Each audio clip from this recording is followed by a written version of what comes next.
मनुष्य के जीवन में जो सहजता है वह ईश्वर स्वरूप है। भगवान हमारे शबरी अम्बा से कहते हैं,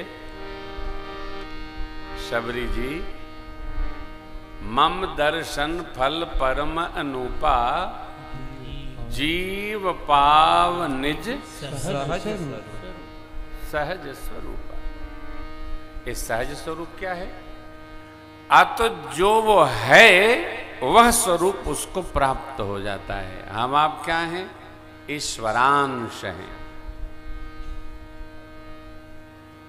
ईश्वर के अंश हैं।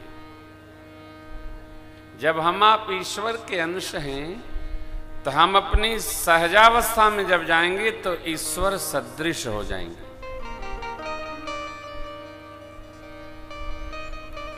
कैसे होगा महाराज?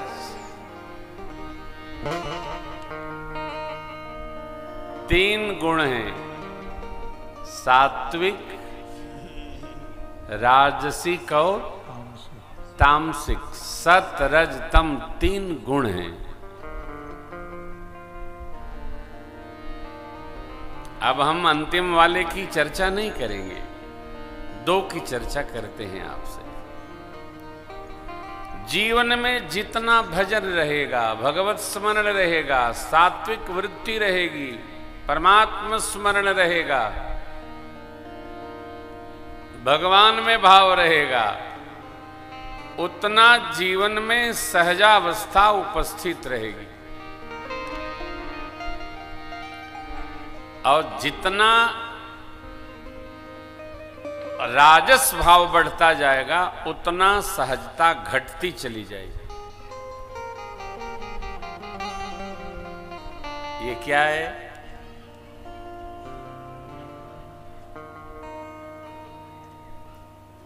ये शरीर किससे बना है? आग, पानी, मिट्टी, वायु अर्थात हवा और जल से। आकाश तत्व, आग पानी बोल दिया, आकाश से। 5 तत्वों से शरीर बना है और इसको 5 में ही लीन होना है। आत्मा अजर अमर है। कौन नहीं चाहता है कि हमारा जीवन सहज हो जाए? महाराज क्या बताऊं मैं, इतनी झंझट है, इतना बवाल है, सहज हो ही नहीं पाते हैं। शिव जी से ज्यादा बवाल है क्या है आपके ऊपर? भोले बाबा से ज्यादा झंझट है। नंदी अपना वाहन है, सिंह माता जी का वाहन है, बड़े सरकार के वाहन मयूर महाराज हैं, गले में नागराज हैं, दोनों का जन्मजात वैर है। इधर नागराज गले में हैं, सिर से पांव तक लगे हैं सर्प, और छोटे गणेश महाराज की सवारी मूसक महाराज हैं। साथी कौन है? कल आपने सुना बच्चों ने क्या कहा? संग भूत प्रेत पिशाच जो विकट मुख रजनी चरा। भूत प्रेत बैताल यही संघाती है, फिर भी मेरे बाबा सहज रहते हैं। सहजता से दूसरे का कोई लेना देना नहीं। कोई कितना भी कुछ कहे, यदि हमारी सहजता हम चाहेंगे तो उपस्थित रहेगी। अपनी सहजता को संभाल कर रखा जाए। क्यों? इस धराधाम से हमारा आपका स्वभाव ही साथ में चलना है। तिनका भी कोई लेके नहीं जाएगा। तिनका नहीं चलेगा।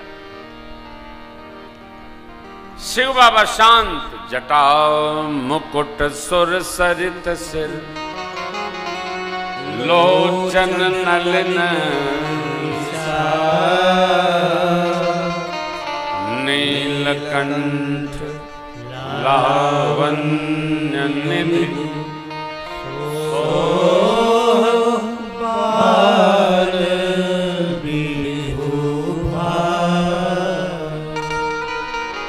जटाओं का मुकुट, देव नदी गंगा शीश में,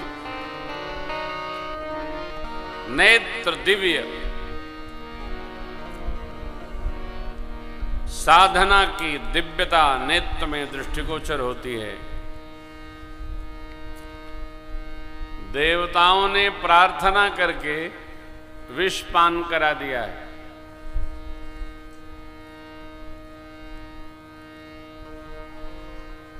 कंठ नीला है बाबा का, लेकिन चेहरे पर जो दिव्यता है वो वर्णनातीत है। नीलकंठ लावण्य निधि सोहबा, बाल चंद्र ललाट पर शोभायमान हो रहा है, ऐसा स्वरूप बाबा का, लेकिन शांत है। बैठे सोह काम रिपु धरे शरीर,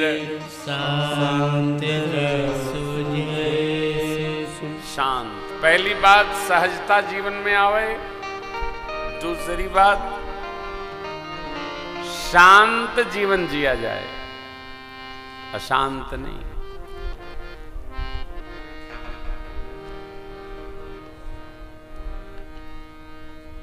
बच्चे भी आजकल शांत नहीं रहते। थोड़ी देर बच्चे जो विद्यार्थी हैं इनसे कहिए कि थोड़ा ध्यान किया करो, थोड़ा भगवान का स्मरण किया करो। श्री हनुमान जी के यहाँ आओ और बैठ जाओ, दर्शन करो, शांत रहो। 24 घंटे में 24 मिनट तो शांत रहा ही जा सकता है।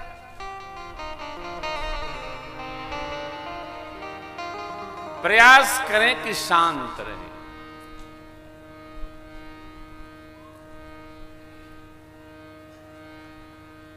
आपने लिखा है ना, शांति बनाए रखें।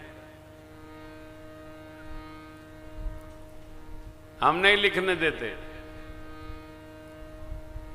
लिखने से कोई शांति बनाता है क्या?